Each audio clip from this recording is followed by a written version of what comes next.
नायका एक नज्म, ख्वाहिश एक नायका है जो एक ही जैसे दिल लुभाने वाले अल्फाज की कड़ी को मुख्तलिफ जिस्मों की तरफ पाइपों की तरह भेजती रहती है।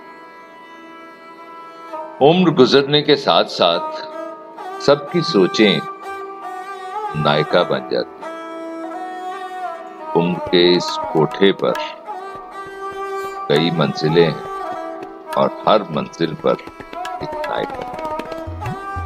सबसे आखिरी नाउमीदी की मंजिल पर हसरत नामी एक नायका नाउमीदी की चादर लेकर